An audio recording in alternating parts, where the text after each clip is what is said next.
Bob Nightengale has been covering baseball for a long time, over 30-plus years. Great writer for USA Today. Kind enough to join us on a rainy Friday in New Jersey. How you been, Bob?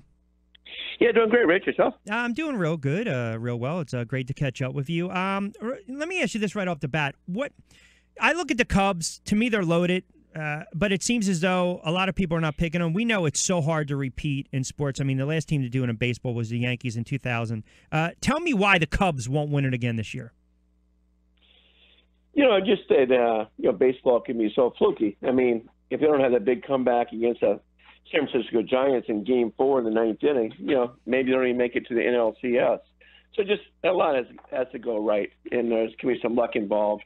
I think, too, just people say, look, let me pick a different winner. Yeah. And it's easy to go against pick whoever won the last World Series to win it again.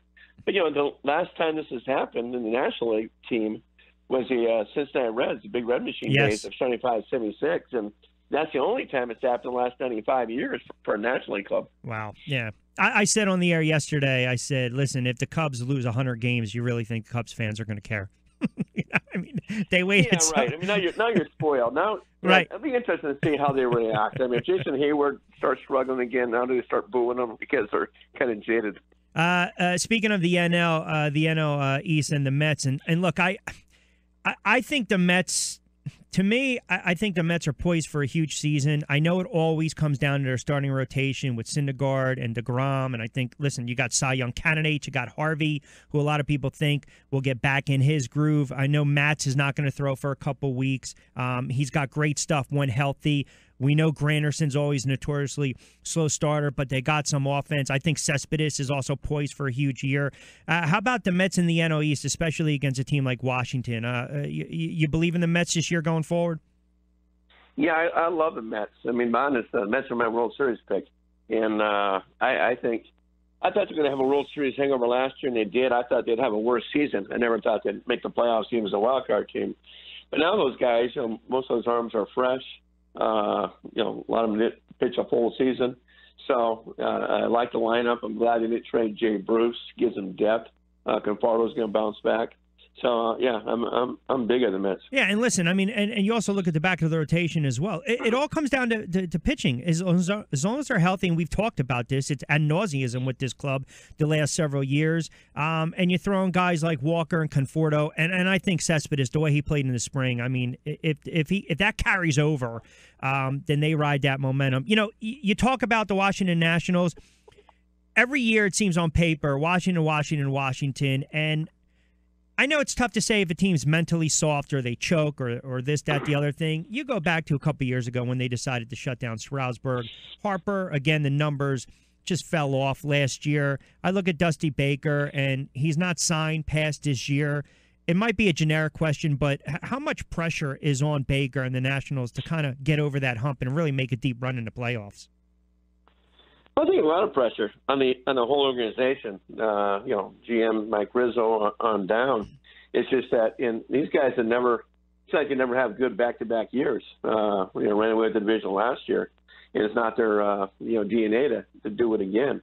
So they've been kind of a tease. This team that's had too much talent, never have won a postseason series. Because they had so much success last year, that's why I think they'll fall off a little bit.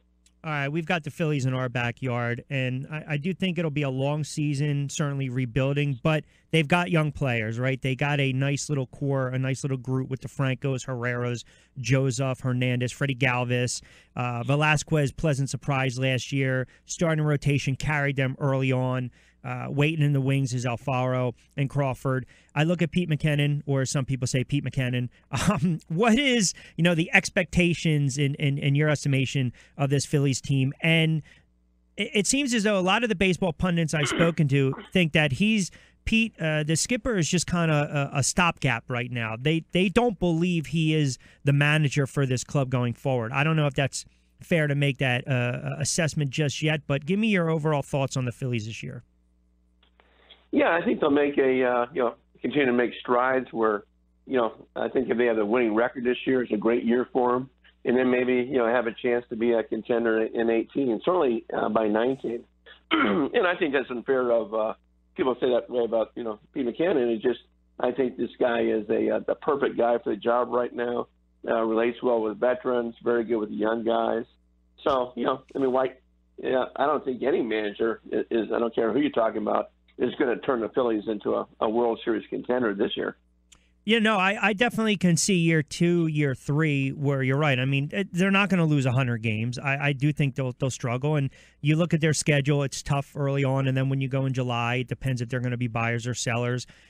They've got a stretch where it does on paper, even though it's not even opening day, it looks like they're winnable games. Their starting rotation was really the key last year. I look at a guy in Franco where I understand the power numbers were there last year. He struck out a lot. I think he needs to show a little more patience at the plate this year. I think he has to understand as a young player, a ground out, a pop fly, as long as it drives in that run, that pop fly is just as good as that ground out. But they're building towards something. They're building towards something. I guess we can agree to that. Definitely. And they should be good in a couple of years. And all you have to do is look around and say, you know what, they work for the Cubs, it's working for the Astros, work for the Royals. So it's almost like you got to go all the way down before you can come back up again. All right, in the AL, and again, a couple minutes with Bob Nightengale covers baseball for USA Today. You like the Red Sox. You mentioned the Mets. You like the Red Sox and the Mets meeting in the Fall Classic. Let me get your first thoughts on the Yankees. And we saw the pleasant surprises. We saw the young bats last year. You give Cashman a lot of credit for what he's been able to do. Girardi as well. They lose all their veterans. But is this a wild card team? Are they built to make a run at the wild card, the Yankees? I don't think so. I think they're just a little bit of an advanced version of the Phillies. Where if they win 85 games, or they somehow made a wild card, it's a great year for them. They're probably a year ahead of where the Phillies project is. Yeah. But I think realistically, you're still looking at probably 2019 for those guys. I think even next year might be a little tough. As far as the Red Sox, again, we talk about pitching and wins championships. They are absolutely deep when you look at the lefty and the ace and Sale, Cy Young candidate, Porcello, Price, and they've got a good back end of the rotation as well, the bullpen. How good will this Boston team be this year? I think she'd be very solid, and I think the division's a little bit down. But there's no reason in the world why they can't win low to mid-90s again. Just that all those position players are so young and talented. Now you got Benintendi in the fold. So I just think everything's set up for them to have a great year. Give me one team that's going to be a surprise this year. I think it's the Braves. Maybe I'm being misfooled from what they did the last 50-something odd games. I think Colorado will be a little better. But give me a team that you say to yourself, you know what, they might be there right around August to make a push, maybe for the division, maybe for a wild card. No one team jumps out. I'm not on the Braves yet. Maybe Seattle Mariners. Okay. They had the longest playoff drought at 2001, the last one in the playoffs. But I don't think there's any team that's going to come out and shock us. I mean, certainly Seattle won it. If the Braves made the playoffs, that would certainly be a shocker. But I just don't say I don't see the Braves yet. I just think they have too many young guys that are still a couple years away. I watched this last night before I let you get out of here, and I was saying before, HBO Real Sports did a follow-up. They did a special on Rick Ankiel, and they were talking about the yips, and for some reason I said the yipes. But anyway, I'm just wondering, in all the years covering baseball, you remember a player that dealt with that was as magnified? I mean, they mentioned Knobloch, they mentioned Mackie Sasser years ago. A guy like myself growing up in New York, never wanted to throw the ball back to the plate. It always was fidgeting. But all the years you covered baseball, do you ever recall a player that dealt with what a guy like Rick Ankiel dealt with? Steve Sax, certainly with the Dodgers, he was going through that. So you think of it more position players, I guess pitchers-wise, you think of Steve Blass back with the Pirates. Yep, they mentioned that last night. Yep. Yeah, but it's just it's so rare, particularly for a young guy. I mean, obviously it's just a all mental thing. I mean, you got that, if you look at the Chicago Cubs with John Lester. Lester's got that throwing the first base. So it's amazing how just in these guys' heads. But so Lester's point is, it's almost a driving force not to let runners get on, because he knows he's going to have to keep those guys close and everything else. Yeah, but Bob, I was going to say, think about this for a minute. You mentioned Glass. He won Game 7 of the World Series. for Pittsburgh, and then he was never the same pitcher. And you're talking about 40-something odd years ago, where you don't have a lot of access to say shrinks are really diving into the mindset of a pitcher, doing the breathing, the meditation. And you look at a guy in Ankill threw 12 wild pitches in one inning. I mean, they went back and showed that footage against the Braves. That was a flat-out implosion. I mean, and then, the following day, not bad, then it happened again. The following day, not bad, but then it happened again. And they could not find neurological, was it mental, was it physical? To me, that was the most perplexing thing to watch this kid throw, because a lot of people thought he was going to be the next great thing. Yeah, there's a lot of hidden demons there too. I mean, his dad's in prison, his brother's in prison for drugs and things like that. So I think there was stuff going on in the household even growing up, where when you go back to his hometown, it's like, okay, there's some stuff here that's not right. So you never know what with all that kind of stuff plays a factor or whatnot.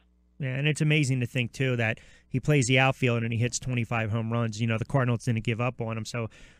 I guess you can say, hey, he was able to kind of walk away on his own terms. But it was an interesting piece, because when they showed Mackey Sasser, I remember that as a kid.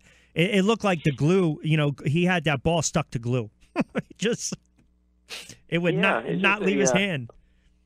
Yeah, it just gets these guys' heads. And once you have it, it's like, I think it happens a lot more than we know of. It's not advertised by baseball. I think a lot of these guys get stuck in the minor leagues, stuff like that. You don't see a guy in the major leagues, it doesn't happen as often. But I think the minor leagues is much more prevalent. That's a great point. Bob, I appreciate a couple moments, pal. Great stuff. Always a good read with USA Today. Hopefully we'll get you on throughout the season. Appreciate a couple moments on a Friday, pal.